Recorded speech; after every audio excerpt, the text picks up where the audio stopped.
28 मई को प्रधानमंत्री नरेंद्र मोदी नए संसद भवन का उद्घाटन करने वाले हैं, लेकिन इससे पहले इस आयोजन पर जमकर राजनीति शुरू हो गई है। कांग्रेस सहित 19 विपक्षी पार्टियों ने इस समारोह को बॉयकॉट करने का ऐलान कर दिया है। हालांकि अब इस लिस्ट में कई और पार्टियां भी शामिल हो गई हैं। विपक्ष की मांग है कि नए संसद भवन का उद्घाटन राष्ट्रपति के हाथों से ही होना चाहिए, लेकिन इतने बड़े स्तर पर विरोध के बावजूद कुछ राजनीतिक दल उद्घाटन समारोह में शामिल होने का फैसला कर लिया है। वो बाकी के विपक्षी दलों के विरोध से दूरी बनाए दिख रहे हैं।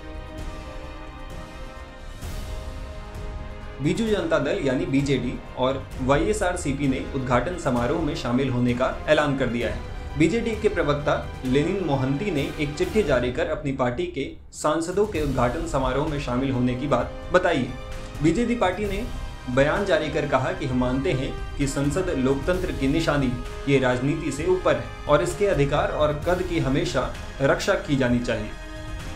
बता दें कि बीजेडी के लोकसभा में 12 सांसद हैं, जबकि राज्यसभा में 8 सांसद हैं। जगन मोहन रेड्डी की वाईएसआरसीपी भी नई संसद के उद्घाटन में शामिल होगी। रेड्डी ने कहा कि उद्घाटन समारोह में शामिल न होना लोकतंत्र की भावना के खिलाफ है।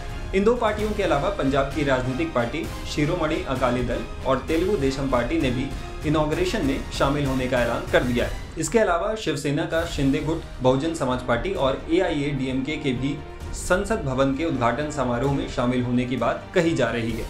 बता दें कि 28 मई को प्रधानमंत्री नरेंद्र मोदी नए संसद भवन का उद्घाटन करेंगे। विपक्ष की मांग है कि राष्ट्रपति द्रौपदी मुर्मू से नई संसद का फीता कटवाया जाए, क्योंकि वो संविधान की संरक्षक है।